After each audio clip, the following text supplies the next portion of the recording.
পুথিকা বাংলা ও বিশ্ব সাহিত্যের অনন্য সাধারণ সব বইয়ের সংগ্রহশালা। দুরন্ত তিন কিশোরের সঙ্গে রহস্য অভিযানে বেরিয়ে পড়বার নজির পাওয়া যাবে ৯০-এর দশকের প্রতিটি বই পোকার কাছে। রকিব হাসানের হাত ধরে ১৯৮৫ সালে প্রথম প্রকাশ পায় তিন গোয়েন্দা, বাংলা ভাষার দুর্দান্ত জনপ্রিয় কিশোর থ্রিলার সিরিজ। দুই মলাটের ভেতর একটা গোটা প্রজন্মের কৈশোর যেন ডানা মেলে আছে এই তিন গোয়েন্দার সঙ্গে। তিনজন কিশোরের বুদ্ধিদীপ্ত রহস্য অভিযানের দারুণ সব বিবরণ খুব অল্প সময়ে তুমুল ছাড়া পায় এই সিরিজে। পুথিকা এবার নিয়ে এসেছে অডিও বুকে তিন গোয়েন্দার গল্প।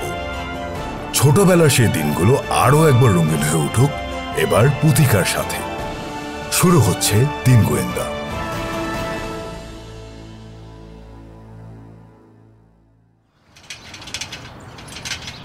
Rocky beach, Los Angeles, California. সাইকেলটা স্ট্যান্ডে তুলে রেখে ঘরে এসে ঢুকলো রবিন মিলফোর্ড। গোলগাল চেহারা, বাদামি চুল, বেটে খাটো এক আমেরিকান কিশোর। রবিন, এলি। শব্দ শুনে রান্নাঘর থেকে ডাকলেন মিসেস মিলফোর্ড। হ্যাঁ মা, কিছু বলবে? রবিন উঁকি দিল রান্নাঘরের দরজায়। চেহারা অনেক মিল মা আর ছেলের, চুলের রঙও এক। কেক বানাচ্ছেন মিসেস মিলফোর্ড। চাকরি কেমন লাগছে? ভালোই, কাজকর্ম তেমন নেই। বই ফেরত দিয়ে যায় পাঠকরা, নাম্বার দেখে জায়গা মতো ওগুলো তুলে রাখা, ব্যাস। পড়াশোনার প্রচুর সুযোগ আছে। কিশোর ফোন করেছিল। একটা কাঠের বোর্ডে কেক সাজিয়ে রাখতে রাখতে বললেন মা। কি কি বলেছে? একটা মেসেজ দিতে বলেছে তোকে। মেসেজ? কি মেসেজ? বুঝলাম না, আমার অ্যাপ্রনের পকেটে আছে। দাও তো। হাত বাড়ালো রবিন। একটু দাঁড়া, হাতের কাজটা সেরেই দিচ্ছি। বড় দেখে একটা কেক তুলে নিলেন মা। ছেলের দিকে বাড়িয়ে দিয়ে বললেন, নে খেয়ে নে, এটা নিশ্চয়ই খিদে পেয়েছে। কেকটা নিয়েই কামড় বসালো রবিন। হ্যাঁ রে রবিন, রোলস রয়েস তো পেলি। শুনেছ তাহলে? আমি না, কিশোর পেয়েছে। কেক চিবোতে চিবোতে বলল রবিন। চেষ্টা করেছিলাম, হয়নি। ১৮০টা বেশি বলে ফেলেছিলাম। মুসা ২১০টা কম বলেছে। ওই হলো, কিশোরের পাওয়া মানেই তোদেরও পাওয়া। রবিন, প্রতিযোগিতাটা কি ছিল রে? জানো না? সে এক কাণ্ড। বড় এক জারে সিমের বিচি ভরে শোরুমের জানালায় রেখে দিয়েছিল company. Rentaride auto rental company? হ্যাঁ, ঘোষণা করলো যারে কটা বিচি এসে যে বলতে পারবে সোফার সহ একটা রোলস রয়েস তাকে দিয়ে দেওয়া হবে ৩০ দিনের জন্য। সব খরচ খরচা কোম্পানির। যারটা দেখে ঝটপট আনসার সাবমিট করে দিয়ে এলাম আমি আর মুসা। কিশোর তা করলো না, যারটা ভালো করে দেখলো, এদিক থেকে ওদিক থেকে। বাড়ি ফিরে এলো, শুরু করলো হিসেব। কত বড় জার, বিচির সাইজ, প্রতিটা বিচি কতখানি জায়গা দখল করে, ইত্যাদি ইত্যাদি। ৩টে দিন শুধু ওই নিয়েই রইল। তার উত্তরও পুরোপুরি সঠিক হয়নি, ৩টে বেশি। তবে এর চেয়ে কাছাকাছি আর কারো হয়নি। কিশোরের জবাবকেই সঠিক ধরে নিয়েছে কোম্পানি। আবার কেকে কামড় বসালো রবিন। ছুটি তাহলে খুব আনন্দেই কাটছে তোদের। একটা কাপড়ে হাত মুছছেন। কোথায় কোথায় যাচ্ছিস? সেটা নিয়েই ভাবছি। বাকি কেকটুকু মুখে পুরে নিল রবিন। আরেকটা নিবি? মাথা নাড়ালো রবিন, হাত বাড়ালো। মেসেজটা দাও তো মা। পকেট থেকে কাগজের টুকরো বের করলেন মিসেস মিলফোর্ড। ইংরেজিটা বানান করে করে বলেছে কিশোর। লিখে নিয়েছেন তিনি। পড়লেন, সবুজ ফ্যাটাক এক, ছ্যাপা খেনা চালু। মানে কি রে? সবুজ ফটক এক দিয়ে ঢুকতে হবে। ছাপাখানা চালু হয়ে গেছে। বলতে বলতেই ঘুরে দাঁড়ালো রবিন। রওনা হয়ে গেল দরজার দিকে। ও মা, এই এলে আর এক্ষুনি? থেমে গেলেন মা। বেরিয়ে গেছে রবিন। কাঁধ ঝাঁকালেন তিনি। এক ছুটে হলরুম পেরোলো রবিন। দরজা খুলে প্রায় ছিটকে বেরিয়ে এলো বাইরে। ধাক্কা দিয়ে স্ট্যান্ড সরিয়েই এক লাফে সাইকেলে চড়ে বসলো। পা ভাঙা ভুলেই গেছে যেন। ব্যথা আর তেমন পায় না এখন। সাইকেল চালাতেও বিশেষ অসুবিধা হয় না। পাহাড়ে চড়তে গিয়ে ঘটিয়েছে ঘটনাটা। ভাঙা জায়গায় ব্রেস লাগিয়ে দিয়েছেন ডাক্তার আলমঞ্জু। অভয় দিয়েছেন, শিগগিরই ঠিক হয়ে যাবে পা। ছোট্ট ছিমছাম শহর রকি বিচ। এক পাশে প্রশান্ত মহাসাগর, অন্য পাশে স্যান্টা মনিকা পর্বতমালা। পর্বত বললে বাড়িয়ে বলা হয় স্যান্টা মনিকাকে, পাহাড় বললেও কম হয়ে যায়। ওরই একটাতে চড়তে গিয়ে বিপত্তি ঘটিয়েছে রবিন। বেশ খাড়া, সাধারণত কেউ চড়তে যায় না। বাজি ধরে ওটাতেই চড়তে গেল সে। 500 ফুট উঠেছিল কোনো মতে, তারপরই পা পিছলাল। শহরতলির প্রান্ত ছাড়িয়ে এলো রবিন। ওই যে দেখা যাচ্ছে জাঙ্কিয়ার্ডটা, পাশা স্যালভেজ ইয়ার্ড। দুই ভাই জাহেদ পাশা এবং রাশেদ পাশা বাঙালি গড়ে তুলেছেন ওই জাঙ্কিয়ার্ড। আগে নাম ছিল পাশা বাতিল মালের আড়ত। ইংরেজি অক্ষরে সাইনবোর্ড লাগানো হয়েছিল বাংলা নামের। সঠিক উচ্চারণ কেউই করতে পারত না, খালি বিকৃত উচ্চারণ। রেগে মেগে শেষে নামটাই বদলাতে বাধ্য হয়েছে রাশেদ পাশা, কিশোরের চাচা। এখন রাশেদ পাশা একাই চালান স্যালভেজ ইয়ার্ড। ভাই নেই, ভাবিও নেই, দুজনেই মারা গেছেন এক মোটর দুর্ঘটনায়। হলিউড থেকে ফিরছিলেন রাতের বেলা। পাহাড়ি পথ, কেন যে ব্যালেন্স হারিয়েছিল গাড়িটা জানা যায়নি। নিচের গভীর খাদে পড়ে চুরমার হয়ে গিয়েছিল। কিশোরের বয়স তখন এই বছর 7। অনেক কিছুই পাওয়া যায় পাশা স্যালভেজ ইয়ার্ডে, তবে সবই পুরনো। আলপিন থেকে শুরু করে রেলগাড়ির ভাঙ্গা বগি, চাই কি জাহাজের খোলের টুকরোও আছে। নিলামে কিনে আনেন রাশেদ পাশা। বেশিরভাগই বাতিল জিনিস, তবে মাঝে মাঝে ভালো জিনিসও বেরিয়ে পড়ে।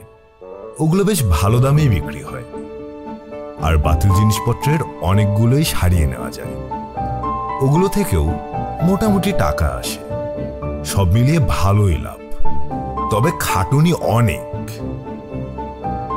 কিশোরদের জন্য পরম লোভনীয় জায়গাটা, খুঁজলেই বেরিয়ে পড়ে প্রচুর খেলার জিনিস। ইয়ার্ডের আরো কাছে চলে এসেছে রবিন। চোখে পড়ছে রংচঙে টিনের বেড়ায় আঁকা বিচিত্র সব ছবি। বেড়ার গায়ে সামনের দিকে আঁকা রয়েছে গাছপালা, ফুল, হ্রদ। হ্রদের পানিতে সাঁতার কাটছে রাজহাঁস। পাশে পাহাড়ের ওপারে সাগর, সাগরে পালতোলা জাহাজ, নৌকা। কেমন একটা হাসি হাসি ভাব ছবিগুলোতে। ভারী কিছু নয়। লোহার বিরাট সদর দরজা, পুরো ধ্বংস হয়ে গিয়েছিল কোনো প্যালেস। ওখান থেকে কিনে আনা হয়েছে পাল্লা জোড়া। রং করতে আবার প্রায় নতুন হয়ে গেছে। ইয়ার্ডের শোভা বাড়াচ্ছে এখন।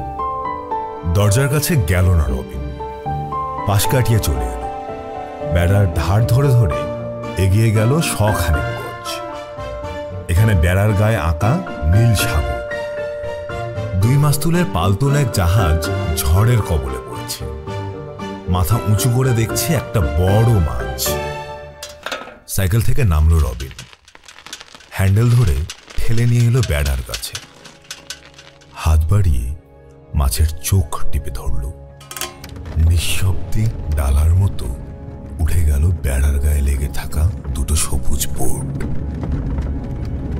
কয়েকটা গোপন প্রবেশ পথের একটা, সবুজ ফটক 1। সাইকেল নিয়ে ইয়ার্ডে ঢুকে পড়ল রবিন। আবার নামিয়ে দিল বোর্ড দুটো। কানে আসছে ঘটাং ঘট ঘটাং ঘট আওয়াজ। কোণের আউটডোর ওয়ার্কশপের দিকে চেয়ে মুচকে হাসল রবিন। ভাঙ্গা মেশিনটা তো মেরামত হয়েছেই, কাজও শুরু হয়ে গেছে। মাথার উপর টিনের চাল, 6 ফুট চওড়া। টিনের এক প্রান্ত আটকে দেওয়া হয়েছে বেড়ার মাথায়, আরেক প্রান্ত খুঁটির উপর। ভেতরের দিকে বেড়ার ঘরের প্রায় পুরোটার মাথায় টানা রয়েছে এই চাল। ভালো আর দামি জিনিসগুলো এই চালার নিচে রাখেন রাশেদ পাশা।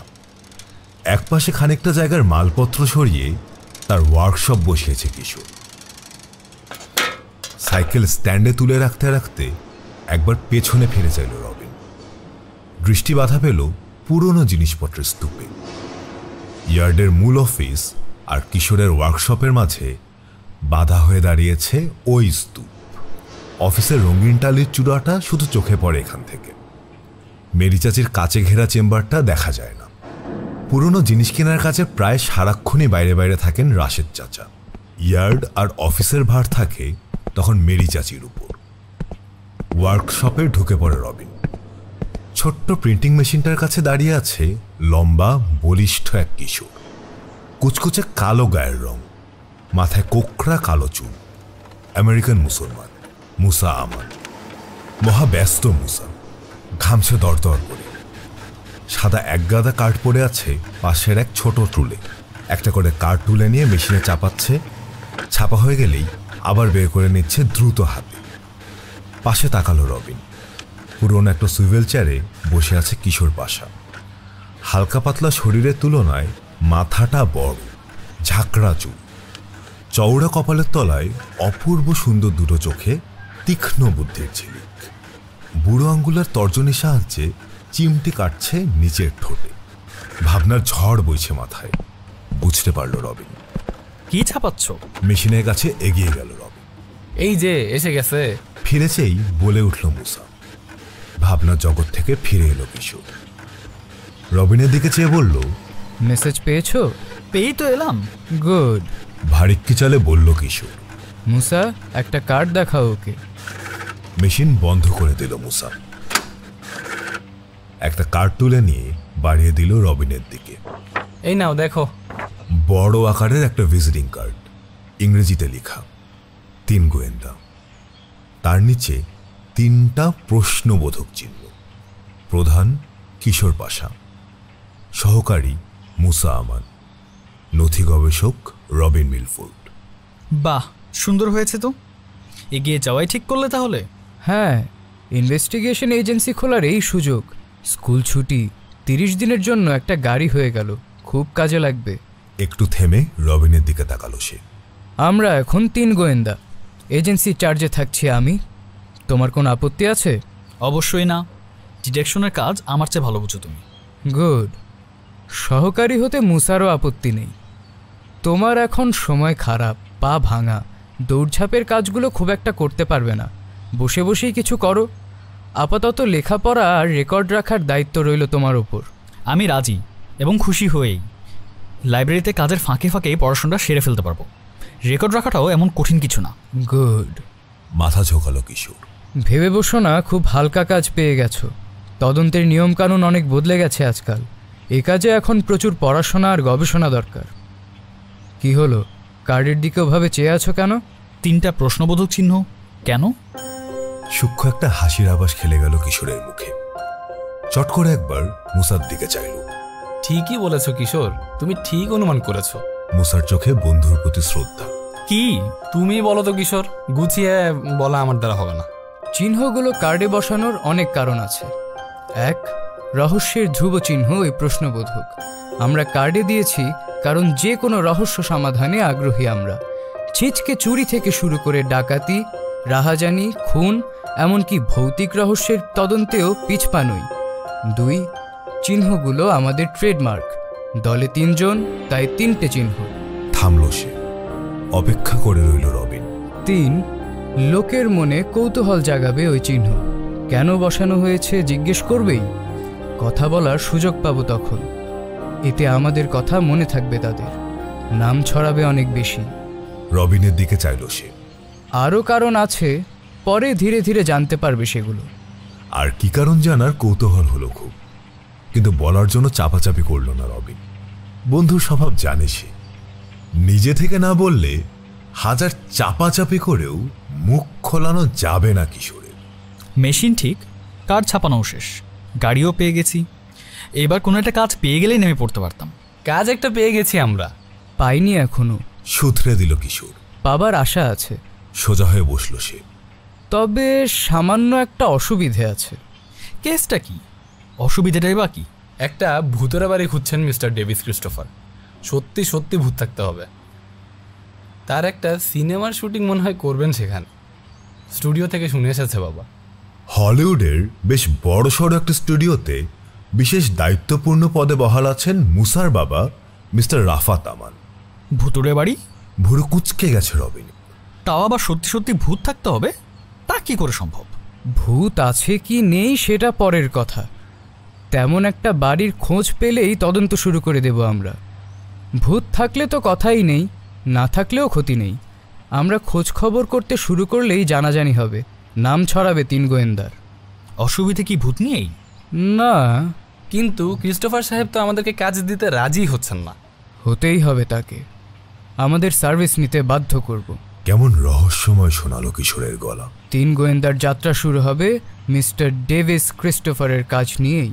শিওর শিওর, মার্চ করে সোজা গিয়ে ঢুকে পড়বো পৃথিবী বিখ্যাত এক চিত্র পরিচালকের অফিসে এবং আমরা গিয়ে হাজির হলে কাজ দিয়ে দিবেন। এতই সহজ। খুব কঠিনও মনে হচ্ছে না আমার কাছে। ইতিমধ্যেই মিস্টার ক্রিস্টোফারকে ফোন করেছি আমি অ্যাপয়েন্টমেন্টের জন্য। ইয়াল্লা, উনি দেখা করবেন আমাদের সাথে? রবিনের মতোই ভুরুক মুচকে গেল মুসার। না, লাইনই দেয়নি তার সেক্রেটারি। তা তো দেবেই না। শুধু তাই না, শাসিয়েছে তার অফিসের কাছাকাছি গেলেই আমাদের হাজতে পাঠানোর ব্যবস্থা করবে। মেয়েটাকে জানো? Carey Wilder. মুরব্বি কেরি? মাথা ঝাঁকালো কিশোর। ওদের চেয়ে কয়েক গ্রেড উপরের ছাত্রী কেরি ওয়াইল্ডার। পড়ালেখায় ভালো, সুনাম আছে ভালো মেয়ে বলে। স্কুলে নিচের গ্রেডের ছাত্রছাত্রীদের ক্লাস নেয় মাঝে মাঝে। মুরব্বিয়ানা ফলানোর লোভটা সামলাতে পারে না, ফলে নাম হয়ে গেছে মুরব্বি কেরি। এবারে ছুটিতে তাহলে সেক্রেটারির কাজ নিয়েছে মুরব্বি। মিস্টার ক্রিস্টোফারের সঙ্গে দেখা করার আশা ছেড়ে দাও।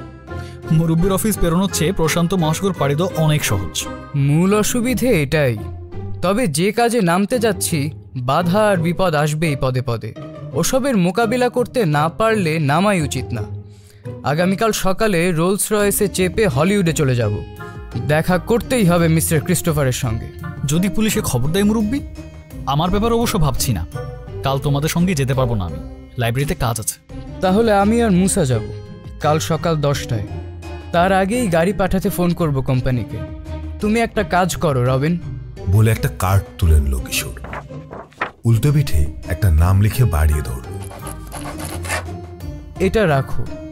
এই নামের একটা দুর্গ আছে। পুরানো ম্যাগাজিন কিংবা পত্রপত্রিকায় নিশ্চয়ই উল্লেখ থাকবে। এটার ব্যাপারে যত বেশি পারো তথ্য জোগাড় করবে। Terror castle? লেখাটা পড়ে ফিসফিসিয়ে বলল রবিন। বড় বড় হয়ে গেছে চোখ। নাম শুনেই ঘাবড়ে গেলে? এত ভয় পেলে গোয়েন্দাগিরি করবে কি করে? না না, ঘাবড়ায়নি। ঠিক আছে, কিছু কার্ড সঙ্গে রাখো। 3 জনকেই রাখতে হবে এখন থেকে। এগুলোই আমাদের পরিচয়পত্র। আগামীকাল থেকে পুরোপুরি কাজে নামবো আমরা। পালন করব যার যার দায়িত্ব।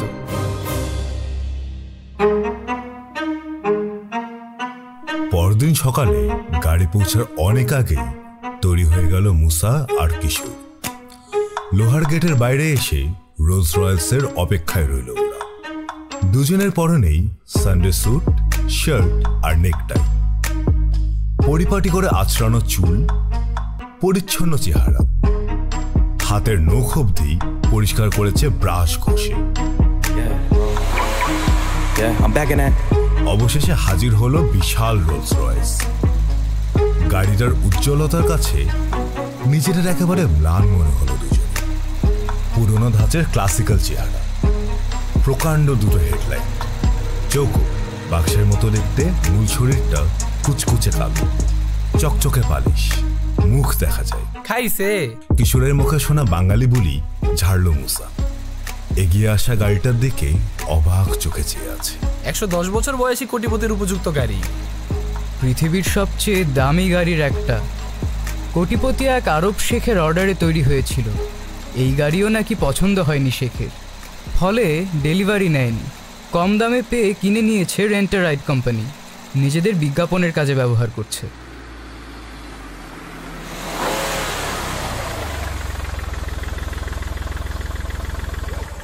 কাছে এসে দাঁড়িয়ে পড়ল রোলস রয়েস। ঝটকা দিয়ে খুলে গেল দরজা। ড্রাইভিং সিট থেকে দ্রুত নেমে এলো শোফার। 6 ফুট লম্বা, 8-60 দেহের গরম, লম্বাটে হাসি খুশি চেহারা। একটানে মাথার টুপি খুলে হাতে নিল সে। মাস্টার পাশা?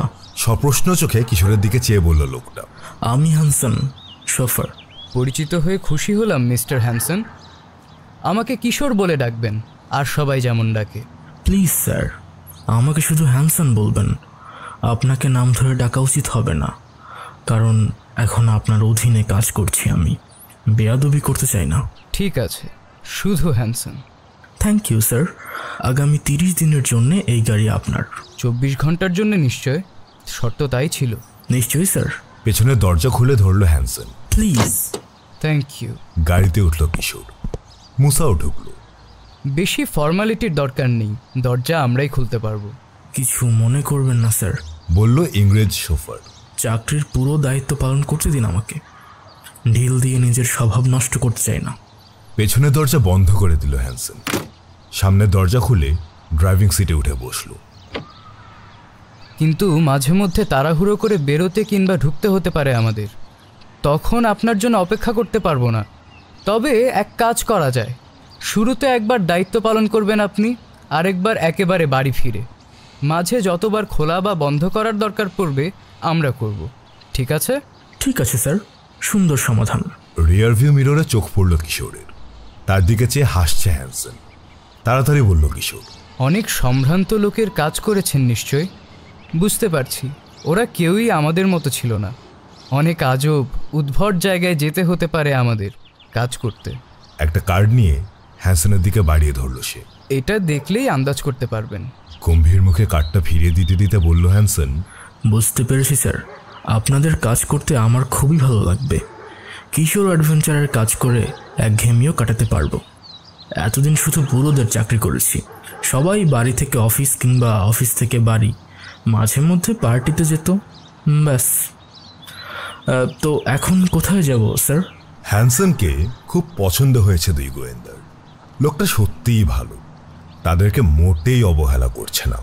হলিউডে প্যাসিফিক স্টুডিওতে মিস্টার ডেভিস ক্রিস্টোফারের সঙ্গে দেখা করব। গতকাল ফোনে মানে টেলিফোন করেছিলাম তাকে। যাচ্ছি স্যার। মৃদু গুঞ্জন করে উঠল রোলস রয়েসের দামি ইঞ্জিন, এতই মৃদু যে শোনাই যায় না প্রায়। পাহাড়ি পথ ধরে মসৃণ গতিতে হলিউডের দিকে ছুটল রাজকীয় গাড়ি। সামনে পথের উপর দৃষ্টি রেখে বলল হ্যানসন, গাড়িতে টেলিফোন আছে, একটা রিফ্রেশমেন্ট কম্পার্টমেন্টও আছে, চাইলে ব্যবহার করতে পারেন। থ্যাংক ইউ, গম্ভীর গলায় বলল কিশোর। এত দামি একটা গাড়িতে চড়ে নিজেকে হোমড়া চোমড়া গোছের কেউ একজন ভাবতে শুরু করেছে ইতিমধ্যেই। সামনের সিটের পেছনে বসানো একটা খোপের ছোট্ট দরজা খুলে ফেলল বোতাম টিপে। বের করে আনলো টেলিফোন রিসিভারটা।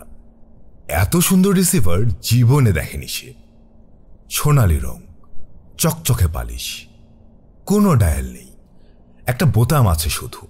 Mobile telephone. বোতামে শুধু একবার চাপ দিলেই যোগাযোগ হয়ে যাবে অপারেটরের সঙ্গে। তাকে নাম্বার জানালে লাইন দিয়ে দেবে, খুব সহজ। রিসিভারটা আবার আগের জায়গায় রেখে দিল কিশোর। আরাম করে হেলান দিয়ে বসলো নরম চামড়ায় মোড়ানো পুরো গতিতে। দেখতে দেখতে হলিউডে এসে ঢুকলো গাড়ি। ব্যবসা প্রতিষ্ঠানগুলো ধার দিয়ে চলছে এখন। গন্তব্যস্থান যতই কাছে আসছে অস্থির হয়ে উঠছে মুসা। খালি উসখুস করছে। শেষে বলেই ফেলল সে, কিশোর, বুঝতে পারছি না স্টুডিওর গেট পেরোবো কি করে আমরা। আমাদেরকে কিছুতেই ঢুকতে দেবে না দারোয়ান। ওই গেটই বেরোতে পারবো না আমরা। উপায় একটা ভেবে রেখেছি, কাজে লাগলেই হয়। এই যে এসে গেছি। উঁচু বিশাল এক দেয়ালের ধার দিয়ে এগিয়ে চলছে গাড়ি। বড় বড় দুটো ব্লক পেরিয়ে এলো। সামনে দেয়ালের গায়ে বিরাট লোহার দরজা। গেটের কপালে বড় বড় করে লেখা প্যাসিফিক স্টুডিও।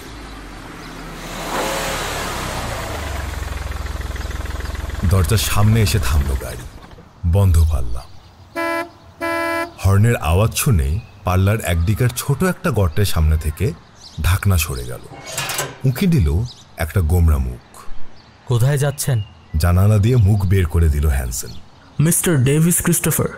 পাস আছে? পাশের দরকার নেই, টেলিফোন করেই এসেছি। মিছে কথা বলেনি হ্যানসন। ঠিকই টেলিফোন করেছিল কিশোর। মিস্টার ক্রিস্টোফারকে লাইন দেওয়া হয়নি, সেটা তার দোষ না। ও আচ্ছা।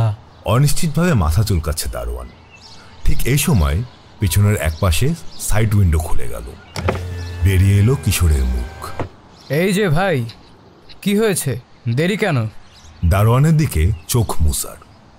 কিশোরের কথা কানে যেতেই চমকে উঠল। কেমন ঘর ঘরে গলা, কথায় খাঁটি ব্রিটিশ টান। ইয়াল্লা! প্রায় চেঁচিয়ে উঠল সে।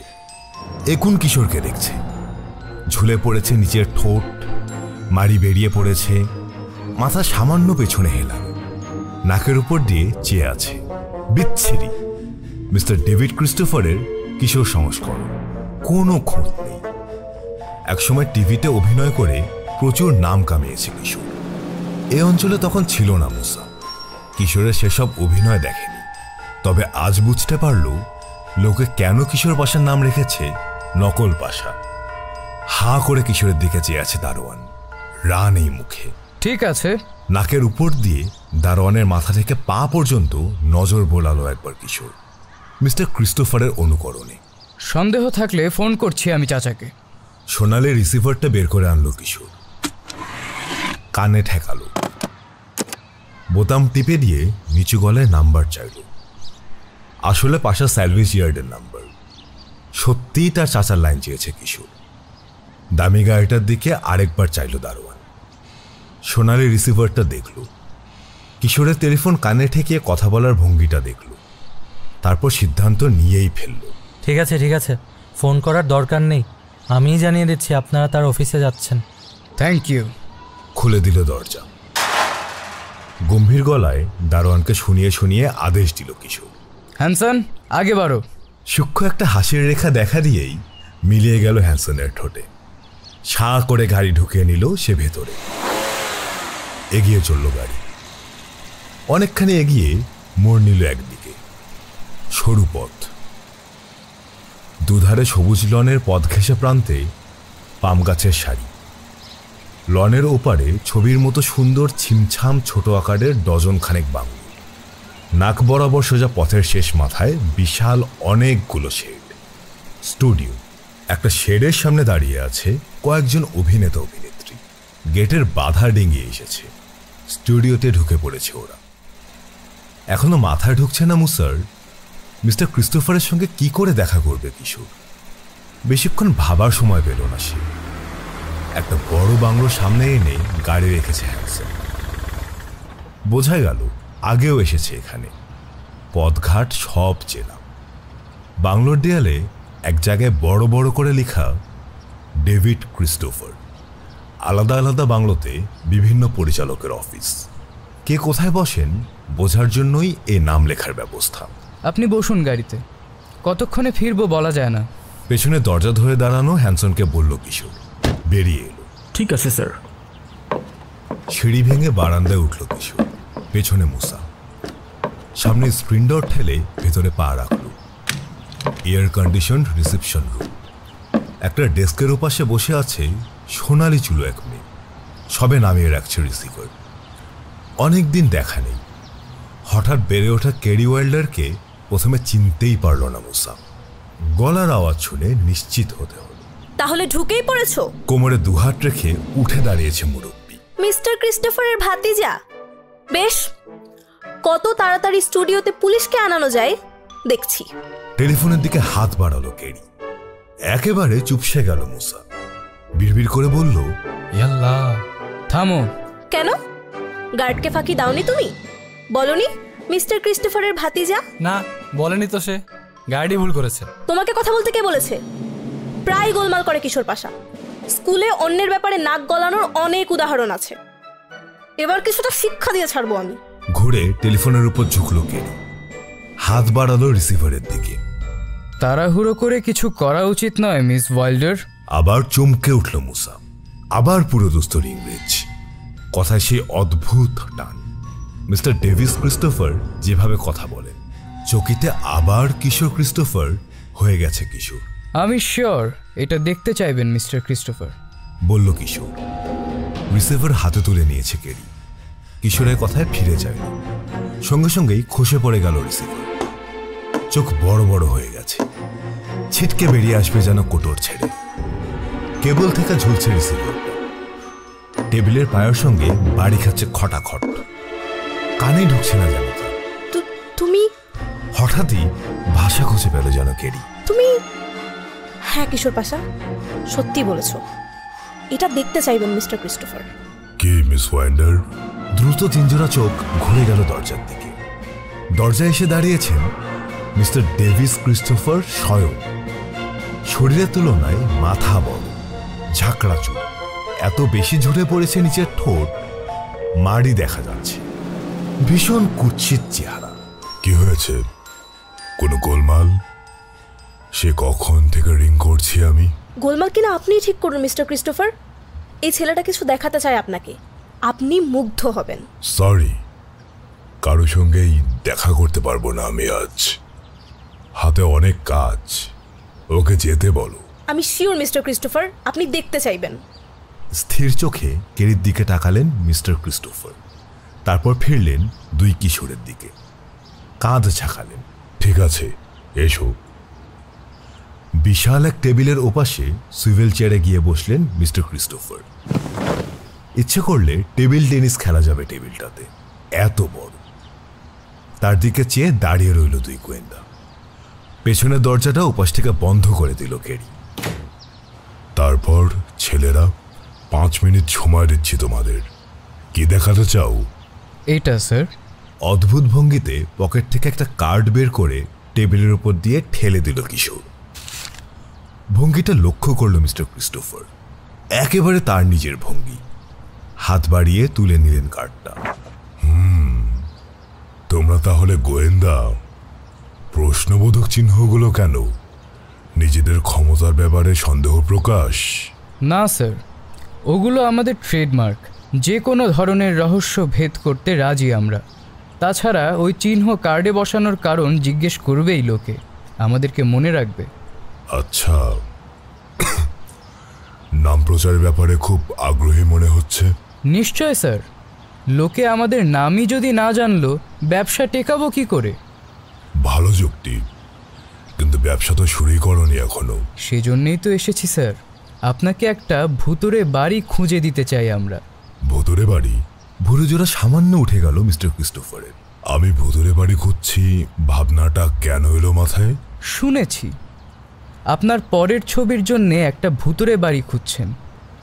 আপনার খোঁজায় সাহায্য করতে আগ্রহী 3 গোয়েন্দা।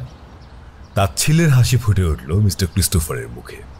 2টো বাড়ির খোঁজ ইতিমধ্যেই পেয়ে গেছি আমি, একটা ম্যাসাচুয়েটসের স্যালেমে আর একটা দক্ষিণ ক্যারোলাইনারের চার্লস্টোনে। 2টো জায়গায় নাকি ভূতের উপদ্রব আছে। আগামীকাল আমার 2জন লোক যাবে জায়গাগুলো দেখতে। আমি শিওর 2টোর একটা জায়গা আমার পছন্দ হবেই। কিন্তু আমরা যদি এখানে এই ক্যালিফোর্নিয়াতেই একটা বাড়ি খুঁজে দিতে পারি, অনেক সহজ হয়ে যাবে আপনার কাজ। আমি দুঃখিত খোকা, তা হয় না আর এখন। কেমন লাগছিল শুনতে? নিশ্চয়ই ভালো লেগেছে। এরকম আরো অসাধারণ সব গল্প শুনতে এখন ইনস্টল করুন পুথিকা, অ্যান্ড্রয়েড অথবা iOS এ। উপভোগ করুন 1000-এর উপর ই-বই এবং অডিও বই। পুথিকার সঙ্গে এবার হারিয়ে যাওয়া হোক বইয়ের রাজ্যে।